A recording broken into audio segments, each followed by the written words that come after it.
Hay una cadena de radio pública en los Estados Unidos que se la conoce por sus siglas National Public Radio, NPR, ¿no? NPR, y que es bastante popular porque cuenta con fondos públicos y privados, tienen una muy buena maquinaria de levantamiento de fondos, y fue creada por el Estado sobre todo para cubrir vacíos en zonas donde las radios comerciales no llegaban. Recuerden ustedes que sobre todo en la zona central de los Estados Unidos y en algunas partes de la zona sur existen enormes extensiones con pequeñas poblaciones donde probablemente no sea rentable poner una radio. Entonces el Estado creó National Public Radio, NPR, y creó también una estación pública de televisión.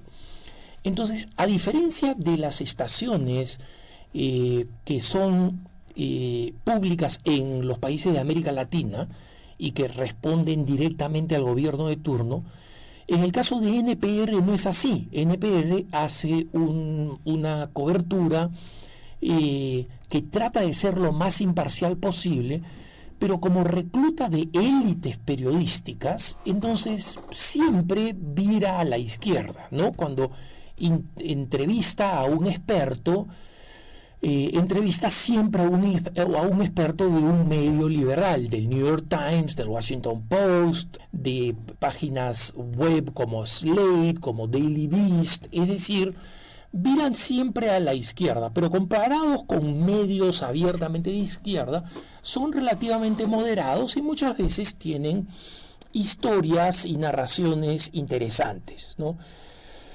Los fines de semana, algunas veces cuando estoy haciendo mis tareas domésticas, digámosles así, o sea, como soy consagrado y vivo en una comunidad, el sábado me toca ponerle gasolina a mi carro, lavarlo si es que está sucio, hacer algunas compras de comida, atender mi lavandería, etcétera. Y entonces en ese proceso escucho NPR sabiendo que tiene este sesgo, pero fundamentalmente el sábado tiene historias narrativas. Y quiero hacer referencia a una de estas historias. Como digo, la mayoría de los anfitriones, de los que conducen los programas, son personas liberales. Y el que conducía en este This American Life, esta vida norteamericana, que es una sección de los sábados, que la mayoría de las veces, no siempre, porque a veces son bien aburridos, pero la mayoría de las veces narra algunas historias interesantes, narra simplemente historias temáticas, ¿no? Y en este caso, el anfitrión decidió contar una historia personal, y era la razón por la cual tenía una enorme dificultad en creer en Dios. Básicamente no creía en Dios, pero termina diciendo algo que supuestamente debió ser confortable para aquellas personas que creen en Dios, ¿no? El anfitrión es un anfitrión judío que fue criado judío ortodoxo, es decir, practicando la fe, yendo a las distintas oraciones, a los distintos eventos y celebraciones, celebrando los grandes momentos, ¿no? El Shabbat, el Pesaj, la Pascua, el Yom Kippur, el Rosh Hashanah, digamos, las distintas grandes festividades judías, ¿no? Y por esto, porque iba con mucha frecuencia a la sinagoga con sus padres, aprendió esta cantidad enorme de oraciones que los ortodoxos siguen realizando en hebreo, ¿no?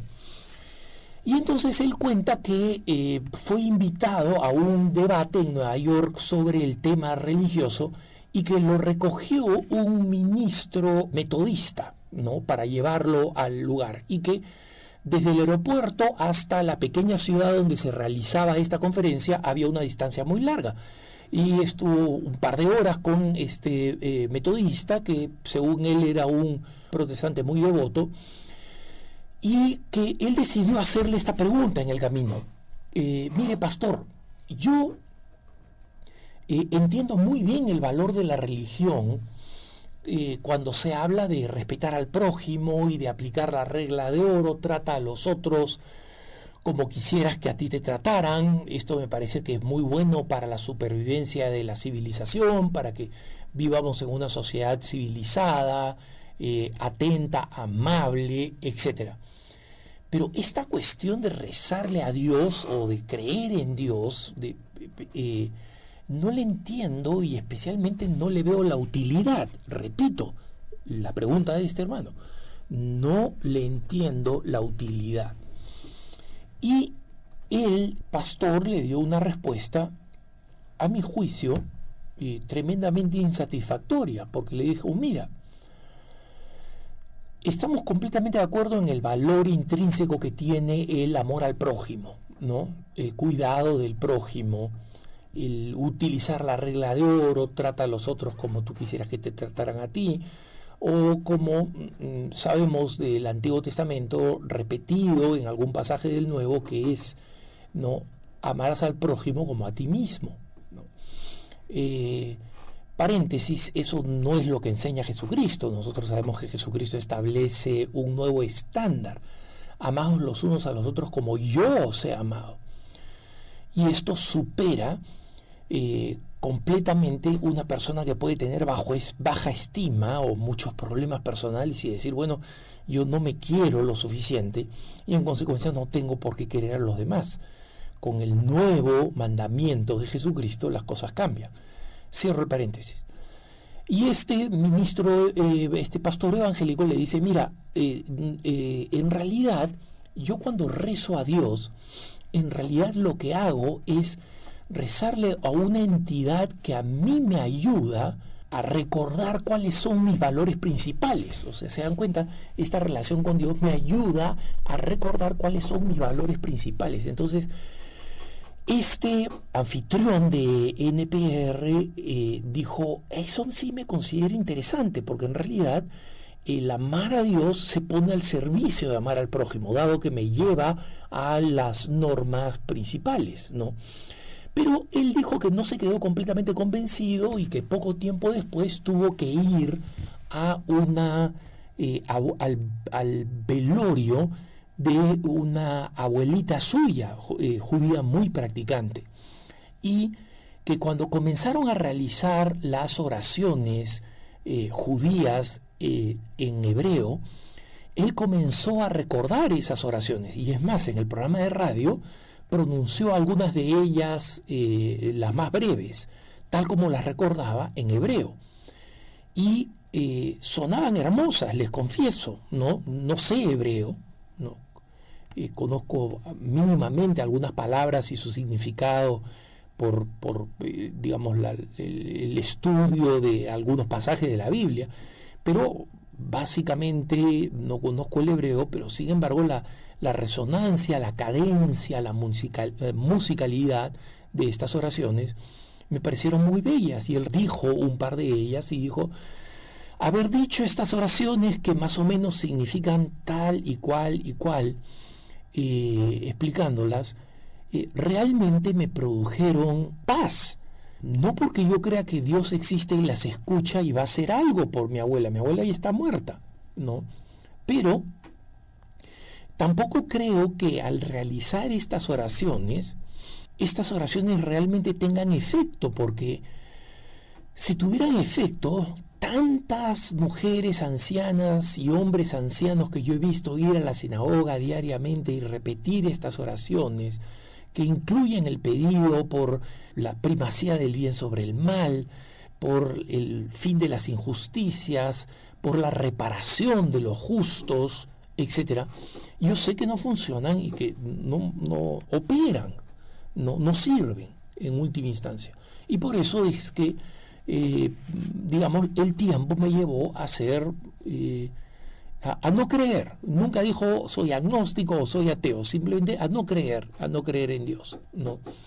Sin embargo, dijo él, y acá viene como la gran respuesta final, como la máxima positividad que puede sacar esta persona, es decir, Sin embargo, al repetir estas oraciones y al repetirlas con la comunidad, me dio una gran sensación de paz y alivió el dolor que yo sentía por la partida de mi abuelita, a la cual quiero mucho. Este es un conductor relativamente joven, ¿no? Y, y esa fue su conclusión, de que sí existe un valor de la oración, aunque no exista Dios, y aunque nadie esté escuchando esta oración, salvo los que están rezando conmigo.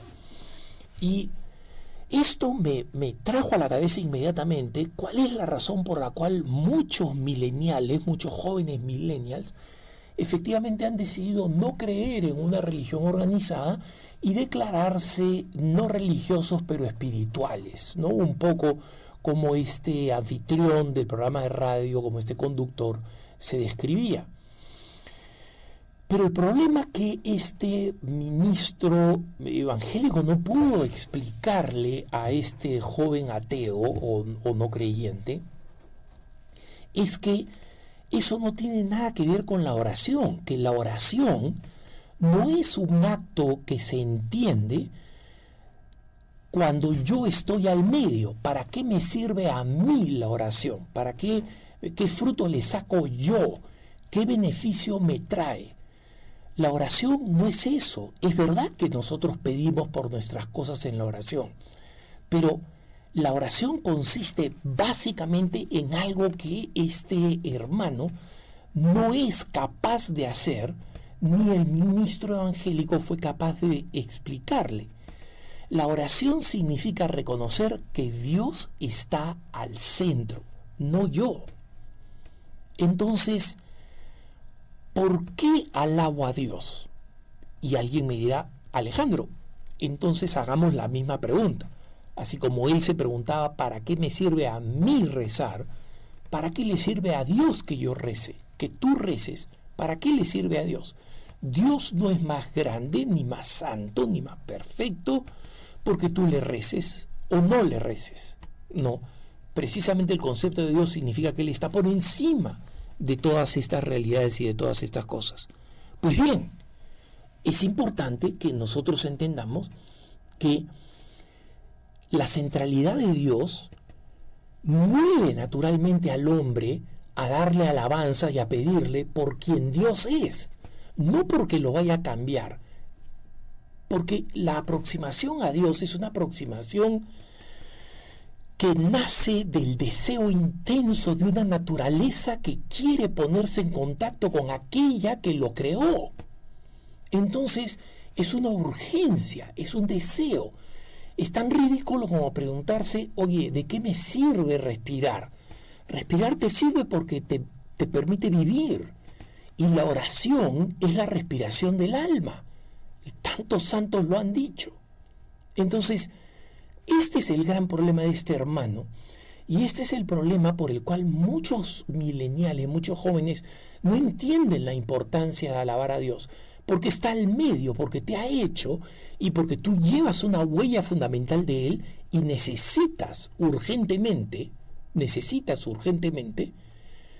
conectarte con Él para tu total transformación, tu alegría y por una relación hermosa que finalmente va a terminar siendo eterna con Él.